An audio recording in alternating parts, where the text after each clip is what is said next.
বানি ইসরাইলের মতো অকৃতজ্ঞ বলছিলাম নাকি? প্রমাণ নেন।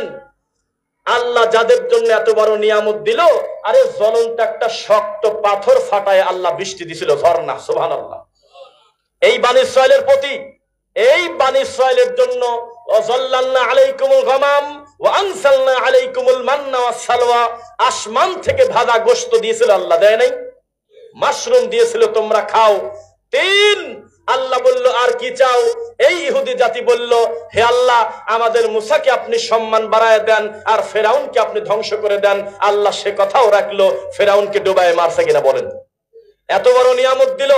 এরপরে আল্লাহ বলতেছে, তাহলে আমার একটা কথা শোনো, তোমরা বাইতুল মুকাদ্দাস জয় করো, যুদ্ধ করো। তখন প্রতিদান স্বরূপে ইহুদি জাতি বলছিল, ইযহাবু ইলা রাব্বিকা ফাকাতিলা, হে মুসা, তুমি আর তোমার আল্লাহ দুইজন মিলে যুদ্ধ করো, আমরা দূর থেকে দেখবো। এ কত বড় নিমক হারাম! যাদের উপরে পানি পড়া বাদ দিয়ে ব্যাঙের বৃষ্টি দিল আল্লাহ, আসমান থেকে বৃষ্টিতে মাথার উকুন পড়ে, আসমান থেকে বৃষ্টিতে রক্ত পড়ে, আসমান থেকে বৃষ্টিতে ফড়িং পড়ে, পঙ্গপাল পড়ে, এরপরেও এই নির্লজ্জ জাতি ফাস্তাকবারু ওয়া কানু কওমান মুজরিমিন, আল্লাহকে মেনে নিল না। ঠিক বর্তমান হয়েছে আমাদের সেই অবস্থা। আমরা তখন ছোট, ক্লাস 2-তে বা 3-তে পড়ি, মনে হয় কে জানি একটা গুজব ছড়াইছে আগামী শুক্রবার দিন কিয়ামত হবে। মনে আছে আপনাদের? মানুষজন ছন্ন বিছন্ন হয়ে গেল, সবাই চিৎকার দিয়ে মসজিদে ঢুকে গেল, আর টেলিভিশনের দিকে তাকায় আছে। বিটিভি ছাড়া তখন আর কোনো টিভি নেই। কি হয়, যেই জুমার নামাজ পার হয়ে গেল, খিলখিল করে হাসি আর বলে, কে জানি শয়তানি করছে, নামাজ আর পড়ার দরকার নেই। আবার মসজিদ খালি। কোভিড-19 চলে গেলে জাতির কোনো পরিবর্তন হলো না। এমন পরিস্থিতি বড় কঠিন। 3টা বছর পর বিদেশ থেকে আসছে, স্ত্রী সন্তান মা বাপের সাথে সময় দেব, তার 21 দিন থাকা লাগতেছে হোম কোয়ারেন্টাইনে, তার সাথে মুসাফা পর্যন্ত কেউ করে না। স্বাভাবিক ঠান্ডার দিন এমনি মানুষের কাশি হয়, এমনি গলা ব্যথা হয়, এমনি মানুষের সর্দি হয়। একটু ঠান্ডা হওয়ার কারণে প্রতিবেশীরা গুজব ছড়াইছে ওর করোনা হয়েছে, সদর হাসপাতালে নেন। এত কঠিন পরিস্থিতি পার করার পরেও এই নিমুখ হারাম জাতি এখনো পর্যন্ত সালাত আদায় করতে জানে না। ইমাম সাহেবের মাঝে মধ্যে একা একামুদ্দিন নামাজ পড়া লাগে। এ জাতি কবে সংশোধন হবে? কোনদিন কল্যাণ হবে না। এখনো যারা বসে আছেন, ওই হুজুরকে যদি সংসদে বসায় দেই, উনি আমাদেরকে নামাজি বানায় দেবে, তুমি বোকার স্বর্গে আসো, বোকার স্বর্গে আসো, বোকার স্বর্গে আসো। এই প্রোডাক্ট হলো খারাপ। এর জাতি অকৃতজ্ঞ। এই জাতির উপরে যত বড় সম্মানে মানুষেরই প্রদান করা হোক, জীবনেও এই জাতি মানবে না। সবাই সুযোগের অপেক্ষায়, সুযোগ পেলেই দুর্নীতি করে। আপনার কি মনে আছে নাকি যেই মানুষটা টেলিভিশনে টক শোতে এসে আল্লামা দেলোয়ার হোসেন সাইদি রাহিমাহুল্লাহর মতো এত বড় একজন বিদ্বান সম্পর্কে কটূক্তি করে বলল, আমি তার ফাঁসির ঘোষণা দিয়েছিলাম। একজন আলেমকে ফাঁসির ঘোষণা দিয়েছিল, এই কথা যিনি মুখ দিয়ে বলতেছে, আমরা তখন তাকায় দেখলাম এত বড় মানসিক রোগীকে, এত বড় জোকারকে বানায়ছে প্রধান বিচারপতি। সেই লোকটার পরিণতি আমরা দেখলাম, কচু পাতা কলার পাতায় পর্যন্ত তার ঘুমানোর সুযোগ হইল না। ল্যাংটা ছেলে সে তাকে পিটায়, সামান্য কয়টা টাকার লোভে তাকে মারতেছে ধরে, খুজু হুফা গুল্লু, গলায় গামছা লাগিয়ে টানতেছে, সুম্মাল জাহিমা সল্লু। এটাও আমরা 2 চোখ দিয়ে দেখলাম। ফলাফল জিরো, ফলাফল জিরো, কিচ্ছু হয় নাই। এখনো পর্যন্ত কোরআন হাদিসের কথা ভালোভাবে মানুষের ভিতরে বলতে গেলে এখনো মানুষ বাধা দেয় কিনা? সাবধান। আবার যদি আপনি জুলুম করেন, আসমানি গজব আপনার উপরে আসতেও দেরি হবে না। এটাই আল্লাহর সিদ্ধান্ত। শিক্ষা খাতগুলো প্রায় ধ্বংসের মতো। শিক্ষা খাত কবে উঠে দাঁড়াবে তা জানি না। আপনাদের লজ্জা যদি থাকে, একটা কথা আমি বলি, এই মুফতিরা যে হালাল কি হারাম করে, হারাম কি হালাল ফতোয়া দেয়, এই মুফতিরা যদি বুঝতো যে আমরা যাদের হাতে মায়ের খাচ্ছি তাদের সংখ্যা 3 কোটিও না। সারা পৃথিবীর সব ইহুদি যদি গণনা করা হয় 3 কোটিও হবে না। আর আমরা যারা মায়ের খাচ্ছি তাদের সংখ্যা 250 কোটি। কয় কোটি? 250 কোটি প্রায় মুসলিম আমরা মায়ের খাই। মানুষ বিপদে পড়লে হাসপাতালে যায় চিকিৎসা নিতে, হাসপাতালে পর্যন্ত বোমা মারে এই ইহুদির বাচ্চারা আমার সোনামণিদের, আমার মা বোনদের ফিলিস্তিনকে হত্যা করলো। এরপরেও এই নির্লজ্জ জাতি বোঝে না যে শিরিক ছাড়তে হবে, কুফর ছাড়তে হবে। হুজুর এখনো বোঝে না কিভাবে বাঁচতে হবে আল্লাহর কাছ থেকে। ফয়সালা আসবে উপর থেকে, আল্লাহকে রাজি খুশি করেই কল্যাণ নিতে হবে। জমিনে কামড়া কামড়ি করলে চলবে না। সবাইকে আল্লাহর রোজু ধরতে হবে এক। দেশের স্বার্থে যখন কথা আসবে, কে হানাফি কে আহলে হাদিস দেখার কোনো টাইম নাই। দেশের বৃহৎ স্বার্থে যখন কথা আসবে, তখন সবাই আমরা এক, এ কথা আপনাকে বলে রাখতে হবে না। শোনেন, ইহুদি খ্রিস্টান যখন আমাদের ধর্ম নিয়ে ঠাট্টা করে, তখন হানাফিকে আহলে হাদিসকে এটা দেখে না, ও দেখে টুপি আর দাড়ি আছে কিনা। এই নির্লজ্জ জাতি কত খারাপ! 1450 বছর আগে নবী দুনিয়াতে এসে আবার মারা গেছে, এখনো পর্যন্ত ডিসিশন নিতে পারে নাই এই জাতি নবী নূরের তৈরি না মাটির তৈরি।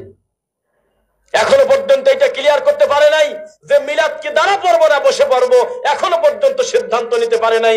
সেই নবীকে গায়েব জানতো কি জানতো না, এই জাতির কল্যাণ কবে হবে? এরা তো গরুর গোবরখড় থেকে বেশি খারাপ। এত বড় উম্মাহ হওয়ার পরে, এত বড় শক্তিশালী ঈমান থাকার পরে, নবী রাসূলের কিতাব পড়ার পরে তারা কিভাবে আল্লাহর দ্বীনকে ঠাট্টা করে। ওয়াকালু লা ইল্লাম তানতাহিয়া নূহ, হে মুসা শোনো, যুদ্ধ যদি করতে হয় তুমি আর তোমার আল্লাহ করো। নূহ আলাইহিস সালামের ব্যাপারে তারা ডাইরেক্ট কটু কথা বলেছে, এরপরেও আল্লাহ সুবহানাহু ওয়া তাআলা তাদেরকে পুরোটা হালাক করে নাই, তাদেরকে আল্লাহ সুযোগ দিয়েছে। মনে রাখবেন, বর্তমান আমরা বানি ইসরাইলের মতো মুসলমান কামড়া কামড়ি করতেছি, ওই দিকে ইহুদি খ্রিস্টান আমাদেরকে ধ্বংস করতেছে। ঠিক কথা বোঝা যাচ্ছে কিনা? আপনার ছেলের পড়াশোনা খ্রিস্টানের স্টাইলে, আপনার বাচ্চার চুল কাটা হলো ইহুদিদের মতো, আপনার মেয়েটা পোশাক পরে ছেলেদের মতো, আপনার মেয়ের চলাফেরা হলো ইন্ডিয়ান নায়িকাদের মতো, আপনি কিভাবে ভালো কল্যাণ আশা করেন? যদিও যেই জাতি, আমি বলি মাঝে মধ্যে, যে জাতি হাফ প্যান্ট পরে থাকে, এই জাতির কপালে সর্বোচ্চ 3 কোয়ার্টার পরা হুজুর ছাড়া কপালে কিছু জোটার কথা না। এই জাতির বক্তা বলতেছে আল্লাহর নাম নিয়ে মহিলা মানুষের দিক তাকাও, নাউজুবিল্লাহ পড়েন। এই জাতির বক্তা ফতোয়া দিচ্ছে, মানুষের সামনে এসে প্রকাশ্যে ধর্ম বিরোধী কথা বলে যাচ্ছে, পাবলিক তাকে লক্ষ লক্ষ টাকা দিয়ে নিয়ে আসতেছে। এর নাম হলো গরু ছাগলের নীতি। খবরদার, ইন্নাল ইনসানা লিরাব্বিহি লাকানুদ, সৃষ্টিকর্তা আল্লাহ আফসোস করতেছে, আমার এই দাসের প্রতি আমার আফসোস, এরা হলো নিমক হারাম, এরা হলো অকৃতজ্ঞ, এরা আমি আল্লাহকে মানে না। ঠিক তাই, এই সমাজে আজকে থেকে 50 বছর আগে একটা ফতোয়ার জন্য কত দূর দূরান্তে ঘোরা লাগছে, তবু আলিফ বা তাসা পড়া হুজুর পাওয়া যেত না, আলিফ বে তেসে পড়া হুজুর পাওয়া যেত। ঠিক কিনা বলেন? বহু ঘোরাঘুরি করা লাগছে, তাও আলেম পাওয়া যায় নাই, মোল্লা মুন্সি পাওয়া গেছে। আর এখন কিছুই লাগে না, ঘরে বসে যদি ইউটিউবে খালি একবার লেখে যে বিবাহ সম্পর্কে মাসালা, এই দেশের জীবিত বড় বড় মাদানি থেকে শুরু করে এদেশের বিশাল বড় বড় বিদ্বানের হাজার হাজার মন্তব্য ঘরে শুয়ে পড়ে দেখা সম্ভব কিনা? এখন যদি লেখে সহিহ বুখারী, এই কথা লিখতে দেরি, গুগলে লেখার সাথে সাথে মুহূর্তের ভিতরে আমার নবীর প্রায় 6000 হাদিস, প্যাকেট করা হাদিস সে পেয়ে যাবে। আর কি সুবিধা চাচ্ছেন? এখনো তাকে আছেন ওই হুজুরের দিকে। ওই হুজুর তো ধর্ম বিরোধী, ওই হুজুর তো জুকার, ওই হুজুর তো তাবিজের বিক্রি করে, ওই হুজুর তো জর্দাখোর, ও আপনাকে কি দিন শেখাবে? আমাদের কিছু ঠান্ডা হুজুর আছে আমাদের সমাজে, তারা তাদের সাথে সম্পর্ক রাখার জন্য সত্য মিথ্যা গোপন করে চুরি করে চলে কিনা বলেন? চলবে না, এত সহজ না, কোনো দিন মানবে না। এক পাশে যদি চরমনার পীরের একটা বিষের বোতল রেখে দিয়ে বলেন তুমি কি এই বিষের বোতল খাবে, নাকি মুখ দিয়ে বলবে যে জামাত ইসলামের লোক হক, ও বলবে বিষ খা মরে যায়, তাও বলবো না।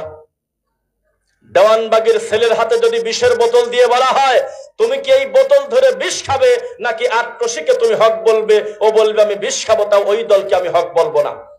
এক পীর আর এক পীরকে এত ঘৃণা করে, এক তরিকা আর এক তরিকার সাথে এত অমিল, এত দ্বন্দ্ব থাকার পরেও আহলে হাদিসদের মসজিদ ভাঙার সময় সব বেদাতি এক হয়ে যায়। বেদাতির কোনোদিন দুই ভাগ হয় না। আল কুফফারু মিল্লাতুন ওয়াহিদা, এই পৃথিবীর সব কাফের এক, হিন্দু কাফের, বৌদ্ধ কাফের, খ্রিস্টান কাফের, সবাই কাফের, কিন্তু তাদের আল্লাহ ভিন্ন। খ্রিস্টানদের আল্লাহর মানে হলো 3 জন, ইহুদিদের আল্লাহ 2 জন, হিন্দুদের আল্লাহ যা নরে সরে মোটি তাদের ভগবান, যেটা নরে না সেটাও ভগবান। এত পার্থক্য থাকার পরেও কিন্তু মুসলমানের বিরুদ্ধে যখন কথা ওঠে সব কাফেররা তখন এক হয়ে যায়। কিন্তু মুসলমান এক হতে পারে নাই। মুসলমান কামড়া কামড়ি করতেছে, মারামারি করতেছে। আমার খুব লজ্জা করে যখন কোন ইমাম বলে জোরে আমিন বলা ফিতনা, আমার মনে হয় এর থেকে মানসিক রোগী এই পৃথিবীতে হতে পারে না। এ কয় কিনা মুখ দিয়ে এই জোকার আবার হজ করতে যায় কিভাবে? এই হজ করতে গেলে দেখবে ডানে বামে পিছনে সামনে সব জায়গায় মনে হচ্ছে শুধু আহলে হাদিস আর আহলে হাদিস, ও নিজেকে এতিম এতিম লাগার কথা। সেই রোগী আবার দেশে এসে ফতোয়া দেয়, আহলে হাদিসরা জোরে আমিন বলে, এটা নাকি ফিতনা। পায়ের সাথে পা মিলায়, এটা নাকি ফিতনা। সূরা ফাতিহা সালাতে পড়ে, এটা নাকি ফিতনা। নামাজের পরে মুনাজাত করে না, এটা নাকি ফিতনা। তাবিজ কবজ নেয় না, এটা নাকি ফিতনা। মরা মানুষের বাড়িতে কুলখানি খায় না, এটা নাকি ফিতনা। মিলাদ পরে ধর্ম বিক্রি করে না, এটা নাকি ফিতনা। তো কি করবেন বলেন? আপনাদেরকে একটা কথা বলি, ওই যে ইহুদি খ্রিস্টানের ব্যাপারে যেটা বলতেছিলাম, সবাই খেয়াল করবেন। আগামী কালকে একটা খ্রিস্টান বাড়ির একটা কুত্তা মারি দেখেন, মারা ঠিক হবে না, তবে যদি মারেন দেখবেন জাতিসংঘে পর্যন্ত খবর পৌঁছে গেছে। একবারে অফিসিয়াল চিঠি চলে যাবে, মেইল চলে যাবে যে মুসলমানরা সন্ত্রাসী করে একটা নিরীহ প্রাণী হত্যা করে দিয়েছে। আর মুসলমানদেরকে কচু কাটা করতেছে, শত শত মুসলিম মারি দেয়। জাতিসংঘ ঠিকই পায় না, তবে মাঝে মধ্যে প্রেসারে পড়ে বলে আমাদের কাছে এখনো ভালো করে খবর পৌঁছে নাই, আমরা 30 সদস্যের কমিটি গঠন করছি, পরে জানানো হবে। এই তো তাদের অনুভূতি, এই তো তাদের ফিলিংস। এখনো পর্যন্ত এই নির্লজ্জ জাতি এক হতে পারলো না। তাই আপনাকে বলি, আকীদা পরিবর্তন না হলে জীবনেও কোনোদিন ঐক্য সম্ভব না, সম্ভব না, সম্ভব না। আপনার আকীদা, আপনার নবী সব জায়গায় বিরাজমান।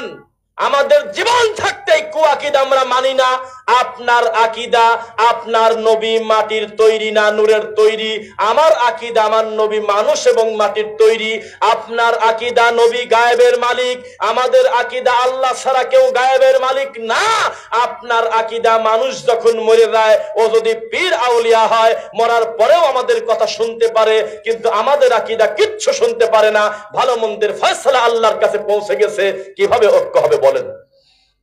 আপনি মানুষকে মাপতেছেন কিভাবে? এই যে মানুষ মারা গেলে যে মৌতি খানা হয় আমাদের এলাকায় আছে কিনা বলেন? এরকম খানা আপনারা খান? ঠিক জানাই যারা এই কুলখানির খাদ্য আয়োজনে অংশগ্রহণ করে তাদেরকে বলি, এত বড় নোংরা খানার ব্যাপারে আজকে একটা যুক্তি শুনলাম, এই মুফতিরা নাকি ফতোয়া দিচ্ছে যে এই খানা কত পশু পাখি খায়, কত পাখি খায়, নিরীহ প্রাণী খায়, কুকুর খায়, এরা দোয়া করলেও তো কাজে লাগে। মানুষরা আমরা এমনি ফাও খালাম। ঠিক, এটা হলো একটা অমানবিক কাজ। এই কথা যদি কোনো ইহুদি খ্রিস্টানের কাছে ব্যাখ্যা নিতে চান, এই ইহুদি খ্রিস্টান বলবে এই জাতির চাইতে দুর্ভাগা জাতি কি আছে যারা মানুষ মরে গেলে খুশি হয়ে মানুষ খাওয়ায়। খাওয়া হলো একটা খুশির প্রকাশ। মানুষ নতুন বাড়ি করলে খাওয়ায়, নতুন গাড়ি কিনলে খাওয়ায়, মানুষ একটা বিবাহ করলে খাওয়ায়, ছেলে জন্ম নিলে খাওয়ায়। এটা আবার কোন নির্লজ্জ নীতি? বাপ মরে গেলে খাওয়ায়, মা মরে গেলে খাওয়ায়। এর থেকে জাহিলিয়াত সমাজে কি হতে পারে? এদের শরম নাই, লজ্জা নাই? মনে রাখবেন, রাসূল সাল্লাল্লাহু আলাইহি ওয়াসাল্লামের সামনে কত জান্নাতি মানুষ মরে গেছে, সাহাবীরা মরে গেছে। আমার নবী জীবনে বলে নাই এই মাইয়্যিতের বাড়িতে আগামী কালকে বাদ জোহর মৌতিখানা তোমরা আসো। এই যে অপকর্ম, এই যে ধর্ম বিকৃত করে আমাদের সমাজে এই অদ্ভুত ফতোয়া আর এই অদ্ভুত কর্ম পরিচালনা করতেছে, এর শেষ কোথায়? শেষ কোথায়? এত দ্রুত ভুলে গেলে চলবে না। এই দেশ থেকে আপনার আমানত হাজার হাজার কোটি টাকা গায়েব করছে কিছু মানুষ, করছে কিনা বলেন? করছে কিনা? তারা আমরা দেখেছি দুই চোখ দিয়ে কিভাবে মানুষের প্রতি জুলুম করেছে, অত্যাচার করেছে। কিন্তু শিক্ষা গ্রহণ যদি আমরা না করি, আমরা তো বানি ইসরাইলের মতো হয়ে যাব। আমরা শিক্ষা গ্রহণ করব, আমরা কোনো মানুষের ন্যায্য পাওনা কোনোদিন নষ্ট করে দেব না, মানুষের প্রতি জুলুম করব না, কাউকে গালি দেব না, কাউকে অত্যাচার করব না, মানুষের সেবা করব ইনশাআল্লাহ। এই নীতিতে যদি আমরা এগিয়ে যেতে পারি, আর আলেম ওলামাদেরকে জানিয়ে দেন, তোমার মুখ দিয়ে যদি কোনো মুসলিমকে একবার শুনি তুমি কাফের বলেছো, তোমার চাকরি বাতিল। তোমার ভালো না লাগলে তুমি বলো না, কিন্তু তুমি একজন মুসলমানকে কাফের বলো কিভাবে? এই অধিকার তোমাকে দেওয়া হয় নাই। পারবেন বলতে ইনশাআল্লাহ? পারবেন ইনশাআল্লাহ? ইমানের দাওয়াত মানুষের কাছে পৌঁছে দেওয়ার জন্য অথেন্টিক কোরআন হাদিসের বক্তব্য না দিয়ে মানুষের মন গড়া বক্তব্য দিলে এই জাতি কল্যাণ করবে না। একটি কথা বলি, অনেক ভার কথা শুনে ফেলেছেন, আপনাদেরকে একটু কথা বলি, দুইটা কথা একটু মনোযোগ দিয়ে শুনবেন। সেটা হলো, মানুষ এই 2024 সালে এত কিছু উন্নত হওয়ার পরেও একজন হুজুরদের চরিত্র খনন, একজন মানুষের আধুনিকায়ন হওয়ার কথা কি পর্যায়ে গিয়েছে অধপতন আপনাকে আমি বোঝাই। রাসূল সাল্লাল্লাহু আলাইহি ওয়াসাল্লাম বলেছেন, শোনো, ইদা সালতা ফাসআলিল্লাহ, যা দরকার আল্লাহর কাছে চাও, ওয়াইদাস্তাআনতা ফাসতাইন বিল্লাহ, যা চাওয়ার আল্লাহর কাছে কামনা করো। অথচ মানুষ সে মাজারে গিয়ে পীরের কাছে বলতেছে, তাও আবার মরা পীর, আমাকে আপনি ছেলে দেন। আছে কিনা জাহেলিয়াত? এই মানুষের এই অপকর্ম কবে দূর হবে? এই আলেম ওলামা মীমাংসিত বিষয়ে যদি আল্লাহর ঘরের মেম্বারে দাঁড়িয়ে সত্য প্রচার করে দিত, সমাজে এত অসঙ্গতি থাকতো না। ঠিক কিনা বলেন?